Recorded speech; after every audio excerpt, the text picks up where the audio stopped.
شاهي استني. ما ينفعش نتفرق زي ما الصوت قال لنا. مايك، سمعنا صوتك. انت شايف اللي انا شايفاه؟ مستحيل، مش ممكن. يعني ايه؟ مراد،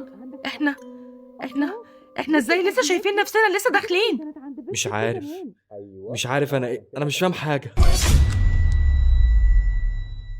انا قلت لك قلبي مقبوض، مش مرتاحة للبيت ده. انا مش فاهم حاجة.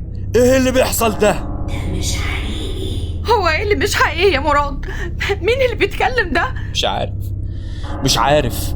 بصي، احنا اختفينا من عند الباب. في ايه بس؟ واضح ان انا في هلاوس، والصوت ده هيعرفنا اذا كان اللي بنشوفه ده حقيقي ولا هلوسه. انت كده بتطمني ان في عفريت بيلعب معانا بيقول لنا ده بجد ولا لا؟ شاهي ارجوك اهدي. عارف انه مش طبيعي، بس مفيش قدامنا حل غير اننا نخرج من هنا، والصوت ده اللي هيساعدنا. يعني ايه؟ هو في ندم اكتر من اللي احنا فيه ده اننا جينا البيت ده اصلا؟ احنا لازم نشوف حد يلحقنا. شاهي استني. ما ينفعش نتفرق زي ما الصوت قال لنا. مراد الحقني، الباب ما فيهوش أكرة، انا مش عارفه اخرج. والاكره اختفت من بره كمان. الصوت قال لنا اخرته ندم. احنا ضعنا يا مراد، ضعنا. لا يا شاهي ارجوك اهدي، انا مش هسيبك. هدور على اي حاجه اكسر بيها الباب. ما تسيبنيش يا مراد.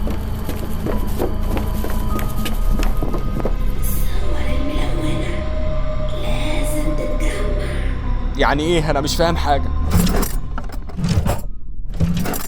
ايه الصوره دي؟ ومين دول؟ مكتوب عليها رقم 2، يعني اكيد في صوره عليها رقم 1. فهمت.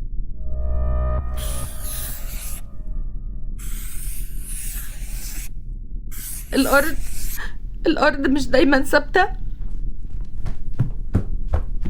شاي، انا عرفت اخرجك من هنا ازاي. لازم نجمع الصور الملونه. صور ايه؟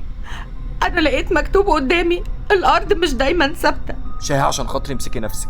لو عايزه نخرج من هنا بجد لازم ننفذ كل اللي بيتقال لنا.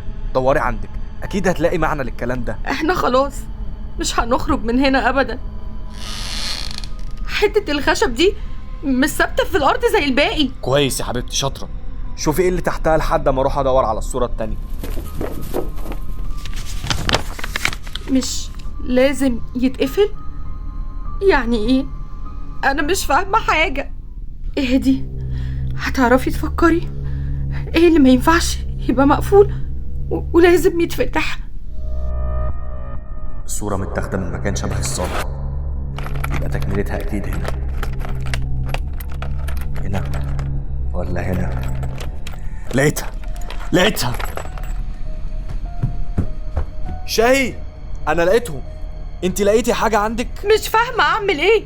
مش عارفه ايه اللي ما ينفعش يبقى مقفول.